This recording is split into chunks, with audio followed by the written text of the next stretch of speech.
Okay, in this episode, I'm joined by Richard Lupo, MD of Shift Environment and author of the book Happiness by Numbers. And I hope to talk about the nexus between those two. But welcome to the podcast, Richard. Thank you very much, Gareth. I'd like to start by asking my guests how this all began for you. How did you get started in sustainability as a career? I always, even at school, I always wanted to be environmental, and I was very interested in it then. But back then, they hadn't invented the environment. That was just somewhere where you just chucked all your rubbish. So yeah, I didn't have many options. So my first degree was metallurgy and material science. And after that, I got into metal bashing industries.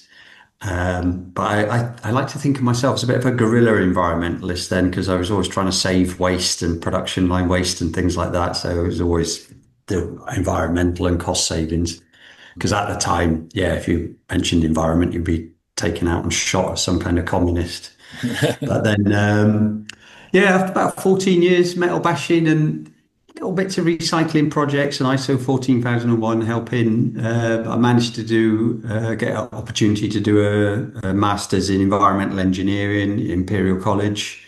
Did a few years doing some construction waste recycling project there, and then 2008 managed to get a job in as a sustainability consultant, working with housing associations and other companies. And basically, about 6 years ago, that got spun out to me, and now I've got my company. That's where I am.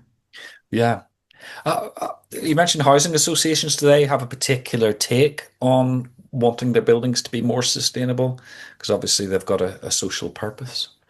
Yeah, there's at one level, yes, they do, but on another level, they feel a lot of pressure to get houses onto the market. And what we see in some, and I think it's changing a little bit now, but what we see in some housing associations is that the new build people are motivated differently to the people, what they call the asset managers, the ones who have to maintain and upgrade the homes. Mhm. So the new build people are motivated by just getting units out. Does it pass regs? Does it pass planning? Does it pass this, that, and the other? Their units, and then run away. And then it's the asset manager who's stuck with a new build with a gas boiler that they know they're going to have to upgrade to electrification in a few years' time. But Yeah. I think people are starting to see the difference there. Yeah, yeah. No, it's an interesting world, I like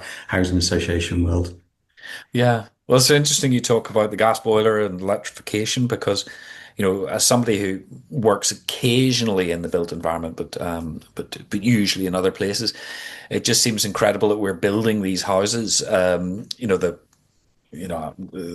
one I'm sat in, not this bit of it, which is only about 7 years old, but the rest of it's over 130 years old. That are going to be about for decades, if not centuries. That we're still building houses with gas plumbing and heating, and we're not putting solar panels on south-facing roofs as a matter of course. So where do you feel the industry is now in terms of that transition? Yeah, like I say, with housing associations, I'm starting to see improvements. So, for example, they're building still with gas boilers, but with space and infrastructure and radiator sizes to upgrade to a heat pump later on. Um, and there's a difference with the type of builders they're working with as well. So the sort of volume house builders with their own plans and things like that tend to want to only build that. But the Mm. smaller and medium-sized builders are quite happy to have an eye on future regulations and doing that. So we're starting to see a bit, and the quality of new build is slightly getting better as well, because there was a time when, you know, we've built it, it passes regs, that's fine. But then when you live in it, for some reason the bills are far higher than what the architect thought they were going to be. The carbon emissions are well higher than what the architect thought they were going to be. So there was a performance gap, they call that. So but I think things have started, still not perfect, but things are starting to go. I would love to see, especially housing associations. There's a long-term financial benefit to spending a little bit more at the outset, Yeah. because then it means you don't have to, your upgrade costs are far less at some future date. Mhm. For owner occupiers is a bit of a different story. But yeah, I was going to say slow improvement is what I'd say. Yeah.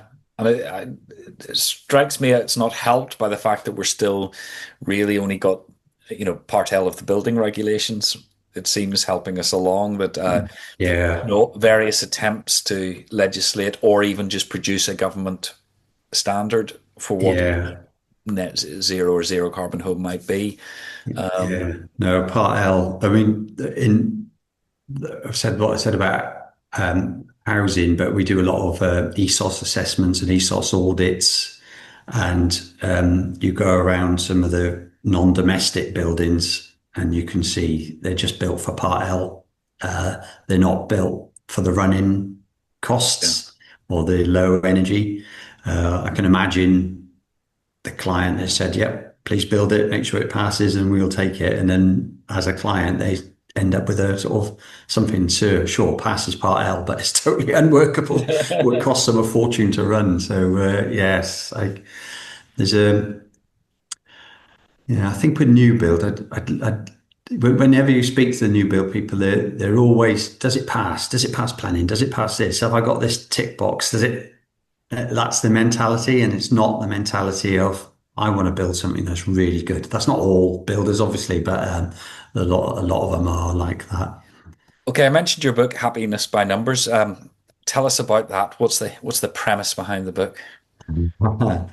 Yeah, so well, I'll go back a couple of steps. It started off as a nucleus of an idea when I was back at Imperial College doing the construction waste recycling project, and we had to put some kind of evaluation together, but I had to try and work out it would save waste going to landfill, but it would increase cement usage.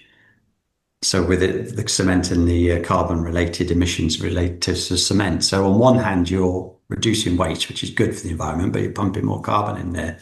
And I thought, well, how do you balance this out? How do you arrive at a balance? And at the time, there were a lot of people just converting everything to pounds and pence to see, whatever's the most cost effective is the right way forward. And I didn't think that was the right way forward. And I thought, well, surely the one that is the right way forward is which of those is the least impact on our well-being, our long-term well-being. And because of my manufacturing background, we were always on to monitoring everything. You've heard the adage, you can only manage what you measure. So I thought I got on to finding, well, I wonder if you can measure happiness and well-being. So that was a massive voyage of discovery about how psychologists measure esteem and social connections and things like that. And then I remembered from my old business schools, Maslow and his hierarchy of needs, Yeah. which I'm sure a lot of your listeners would have heard of. And I thought, yeah, that's a great framework.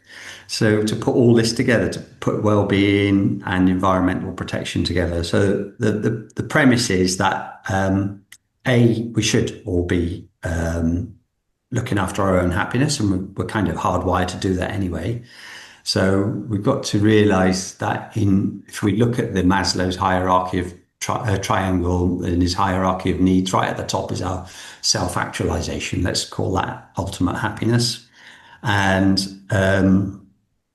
in order to get there, your basic needs satisfied and your security needs satisfied. And Yeah. I think environmental protection would be in that security needs, protecting our security, and that security of supply of clean air, enough and clean water, building materials, and protecting our homes from flood and overheating and all the other things that are affected by climate change, food, crops. crop failures, all require us to protect our environment so we can prevent those and secure our supply of food.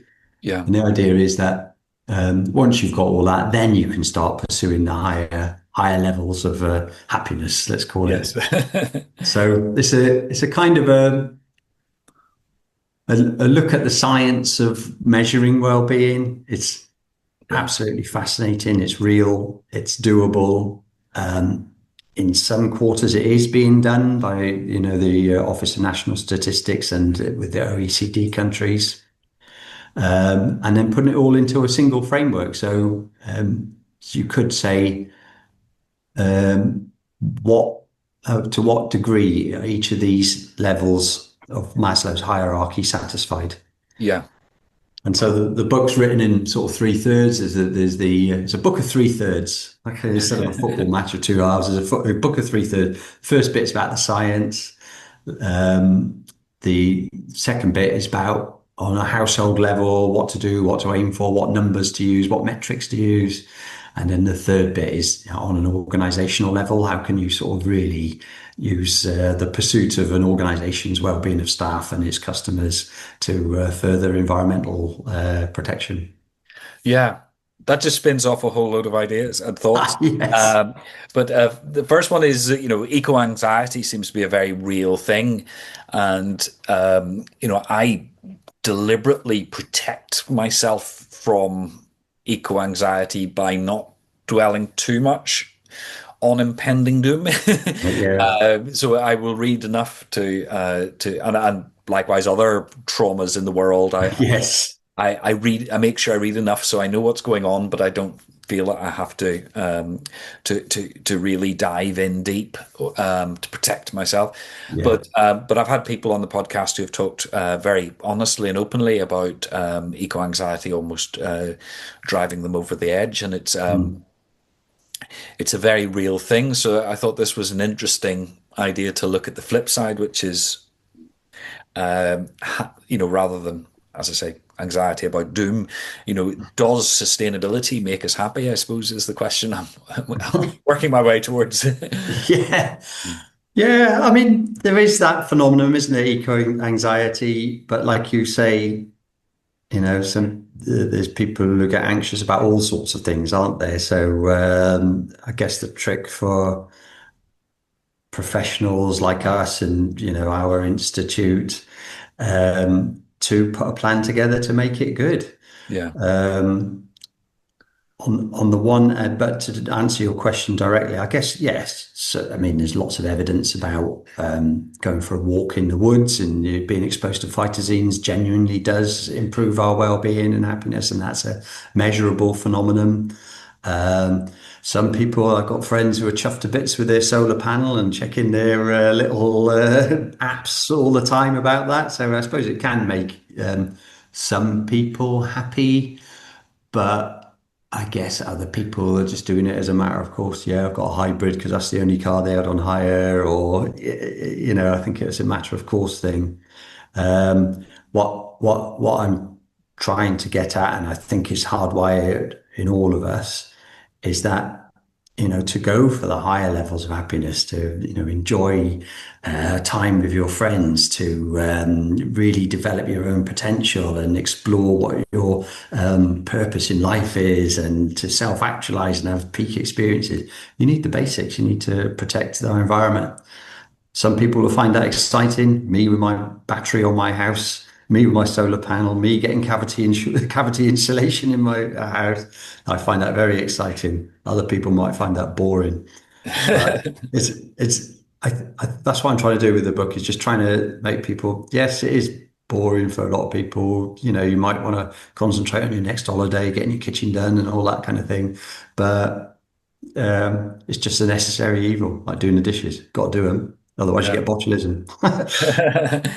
Well, it's very interesting when you move up to the organization level. But 10 years ago, I did a piece of work for a client. It was fantastic to get paid to do this because it was probably a bit like yourself, but it was to look at sustainability as a form of employee engagement. and that's employee engagement in the sort of management school sense of the emotional attachment people have to their jobs. And what I found from the research in that was a lot of that's down to not so much about whether or not you do or don't like the person in the cubicle next to you, or whether you get well paid, but whether you think your job is socially stroke environmentally meaningful or not. So people tend to be happier and in those roles where they feel that they're actually doing something good. Yeah. And does in part three then of your book, does that come out? Yeah, yeah, definitely. I mean, there's more and more evidence about that. And from my business point of view, yeah, I've got clients who just, I've got a range of clients. Some that, or most I would say, are very keen on the thing, but the ones where they're just doing compliance and they're asking why have I got to do this? What's the point? I do.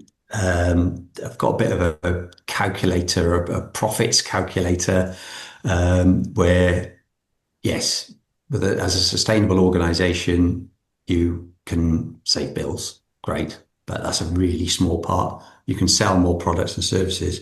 But another big chunk of the savings is staff retention and recruitment. Yeah. And yeah, more and more people do want to work for an organization that has got good sustainability credentials, is on a good sustainability path.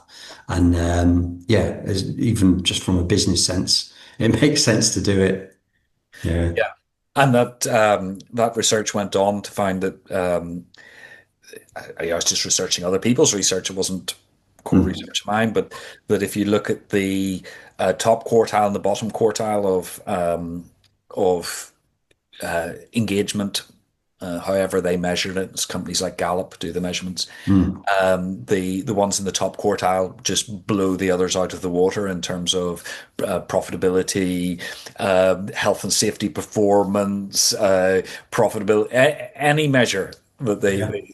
that they measured it. The companies where their employees felt that their work was meaningful Yeah. just outdid the others. Yeah. I mean, wouldn't it be great instead of profits and GDP and that, the measure of all organizations, be it not for profit or for profit ones, if they Yeah. were measured on the well-being they brought to the world Yes. in terms of like the happiness of their staff, their customers, and environmental protection. Wouldn't that Yeah. be a great world? Although wasn't it when David Cameron was Prime Minister, he brought in a happiness measurement here in the UK, and when the this unit that was set up to measure it produced the first results, which suggested we as a society were getting happier. Everybody shouted at him, "No, we're not." But that's perhaps because he was operating in the political. That difference, I suppose, between how you measure happiness and maybe even how people feel. Ironically, there can be a gap between them. Yeah. So, well, yeah, back to David Cameron. He brought it in. It was an OECD commitment anyway, that was committed to before he was Prime Minister. So I don't think he would take all the credit for that one. Well, he did, And but yeah, no, it's a Istanbul declaration that all OECD countries would start measuring it, and you could start doing it. And it still continues. There's a happiness index. The latest one was released in March. Oh, crikey, I think we're UK's 19th out of all the nearly 200 countries that participate. The Mhm. Scandi countries always come out on top. Yeah, So that's still going on. And I'm starting to use it in our sort of metrics for responsible sourcing of materials.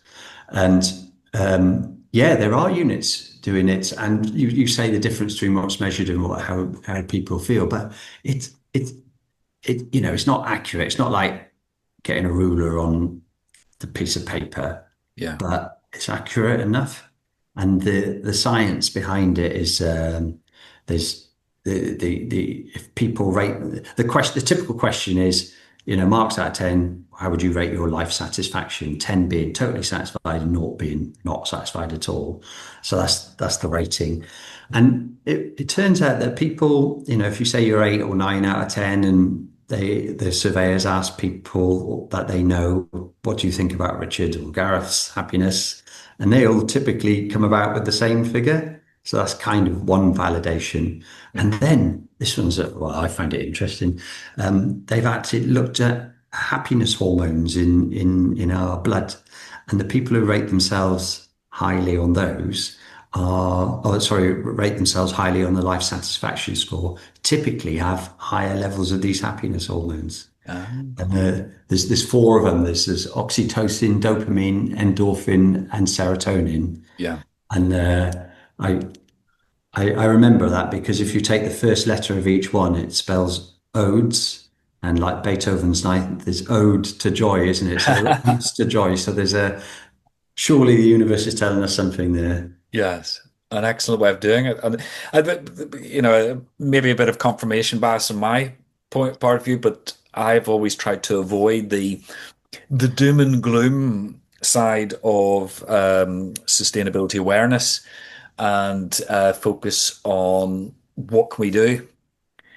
And I think one of my proudest moments was I'd done a workshop for the board of one of my clients, and just as I was packing up ready to leave, one of the board members said, I thought sustainability was going to be really dull, but that was a lot of fun. And I I left that room with a skip in my step because I was so pleased that I felt I'd done it. So I Yeah. think I think there's a lot we can learn as practitioners about how we implement sustainability to do it in a way that is fun and makes people happy rather than trying to sort of beat them over the head with doom and gloom. Oh, I totally agree with you. I mean, I always try and paint a vision of, well, the housing associations or the commercial people I work with, but, wouldn't it be great if all your houses were sort of like, and buildings were cheap to run, low carbon, warm, comfortable, no risk of flooding, no risk of overheating. Everybody's happy, can get there easily, and you're surrounded by greenery. And oh yeah, painting that vision, I think is a lot better than the doom and gloom. The doom and gloom is sort of like, well, I don't think you're going to get everybody on board, but painting the vision, and then everybody working for that organisation is working towards that Yeah. vision in one way or another. And yeah, no, I think that's a bit far more positive way forward on it. Yeah. Yeah, We're both members of what's now called the Institute of Sustainability and Environmental Practitioners, yeah, formerly known as AIMA. But you chair the steering group on social sustainability. that's right. Yeah. What does the steering group cover? Well, yes. So it started about a year ago, and the recognition was that a lot of environmental practitioners also have to do a little bit of social sustainability and recognize that. And that's how it started. But the things we're kind of tackling now, like social value, well-being, life satisfaction, those kind of things, and just trying to get clarity on definitions, clarity on metrics, clarity on policy, because it's so fledgling, this whole idea, even though, like in my book, I say, it's perfectly possible and being done. Why aren't we doing those things a little bit more scientifically right now? Because there's all sorts of schemes out there for doing it, and there doesn't seem to be any triangulation on any single way of doing things. So it's a bit Wild West measuring it, but that's not an excuse for not measuring it because I think you should, because you can only manage what you measure. So we should manage our way to it.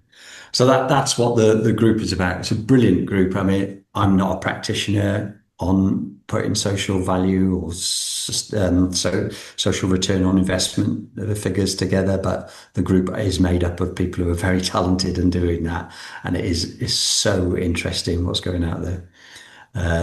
Yeah, but I think those are the the sticking points at the minute. There's no, it's not like carbon where we've all got to be net zero by 2050 and we can measure carbon. We're not near there yet. And similarly, we put together a paper, the Social Sustainability 101, just where are we? And in that, I asked the question, well, what does good look like? And a lot of the metrics out there at the minute don't have a description of what good looks like. You might say, yes, we've planted some trees, we've opened a community centre, and that's brought, I don't know, £500,000 worth of social value. Yeah. But is that good? I don't know. Is that good? Is it bad? Is it enough? Is it not enough? Is it too much? So that's where we are with that at the minute. So it's hopefully a little bit more clarity will come out over the years. I suppose again, going back to those happier countries, if we took it down to happier places, cities or whatever, you could have a look at the different how the different variables stack up. Yeah, that would be a great project to do, and I'm sure the data's out there, and that's one I'm trying to sort of get off the ground. But yeah, you can certainly see that surely we've got enough data in around the regions in Britain to see which areas do report generally good happiness compared to those that don't. What are the factors that a paper come across my desk recently about why the government should be interested in it as well, because there's data to say that governments that preside over happier populations get re-elected. Yeah, I was just thinking that because when people are unhappy, they blame the government. Fairly or unfairly, they blame the government. Yeah. There is often that whiplash. So yeah, I could fully understand that. But the other thing I was thinking about is going back to buildings. Is given the amount of time we spend inside, which in my case far too much. I'd rather be a lot more. Um, Both in terms of well-being and going back to environmental sustainability and net zero, buildings are a critical element of both. People living in fuel poverty or damp and moldy properties with poor air quality are always going to be um, unhappier than people living in decent quality. Maybe that's too much of an assumption, but No, the English housing surveys are reporting exactly that on yeah. measured life satisfaction. Yeah. And then you've got the whole thing of carbon emissions as well. That drafty houses obviously are difficult to heat, and people being in fuel poverty. So, um, does this social sustainability feed back into your professional work yet? Or Not yet. It's a sort of a desire that we would pursue this kind of thing for its own worth. We all, all 8 billion of us on the planet want to be happy. We're hardwired to do it. And yeah, those factors have got to be taken into account.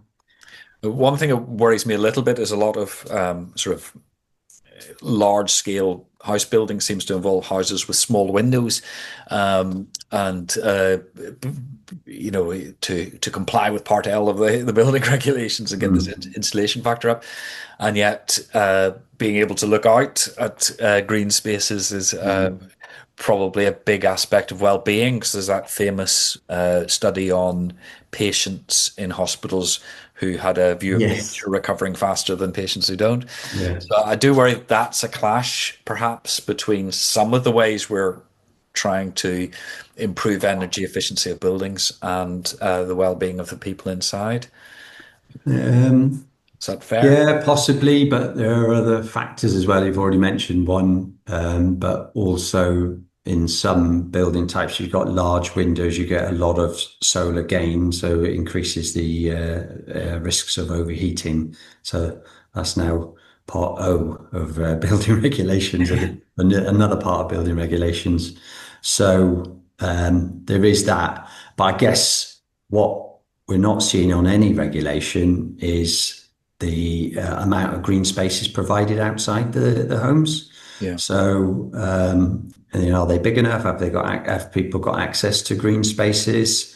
But we have got biodiversity net gain now, but that's not based on how many square meters of garden someone's got access to. It's based on the biodiversity units, and they may not even be planted near the particular home in question, so it might be planted elsewhere. Yeah. So that I would like to see. And again, back in my world with housing associations, there was some time shortly after Grenfell and also after COVID, where there was a recognition that obviously fire, but also we should have green spaces for people to go out and enjoy. It doesn't seem to be that getting into play at the minute. And again, there's synergies because you could have, trees provide shade in a warming planet. Absolutely. You have rain gardens to deal with floodwater that are biodiverse and Yeah. have Yeah. bees and Air butterflies. quality as well. Yeah. Yeah. So there's a whole load of positive synergies. Mhm. Yeah. Um, so I suppose trying to sum all that up, a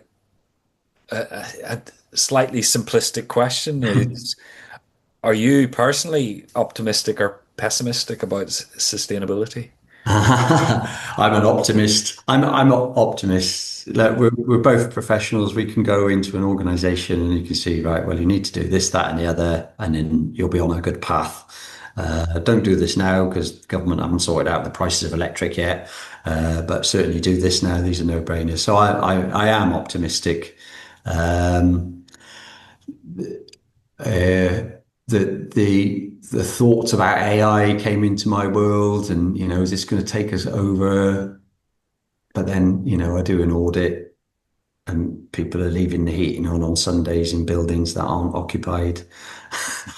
Cavity walls aren't insulated, lofts aren't topped up. There's holes in window. There's so many low-hanging fruit to go for. So that would such make a start, make a real impact. And I get clients coming to us and saying, I've got to do this because of compliance. And then you present the report and they go, oh, wow, I've got some stuff here I can implement. I said, well, yes, that is the point. I am optimistic that it seems to be a sort of like well, certainly in the European Union, and as for sustainability, maybe not so openly in America, but when we speak to global sustainability people or sustainability people in global corporations, it seems stuff is happening on the ground anyway. They're just not calling it sustainability. Yeah. So I'm optimistic. The financial world seems to be behind it.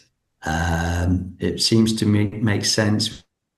We're all starting to recognize, maybe more people when they hear this podcast will read the book and recognize that it's for our own happiness Yeah. and the happiness of everyone that we know and love, that we're protecting our environment. So yeah, I'm optimistic. I'm sure there'll be peaks and troughs on the way, but generally optimistic. Yeah.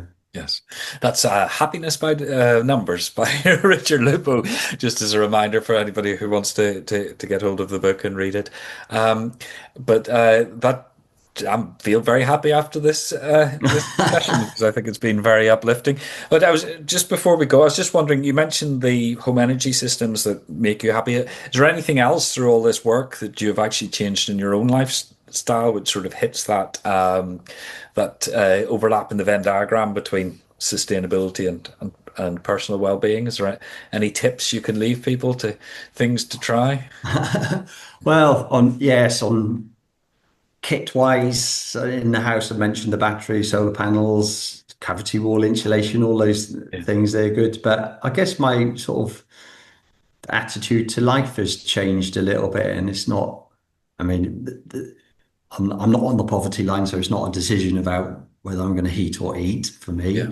me. But it's not the pursuit of wealth that guides me; it's the pursuit of my own happiness and my partner. And when we choose holidays, it's equally happy going 2.5 hours down the road to Wales as we are to going to Slovenia or somewhere like that. So yeah, it has changed the way I look at things, and it's a totally interesting perspective.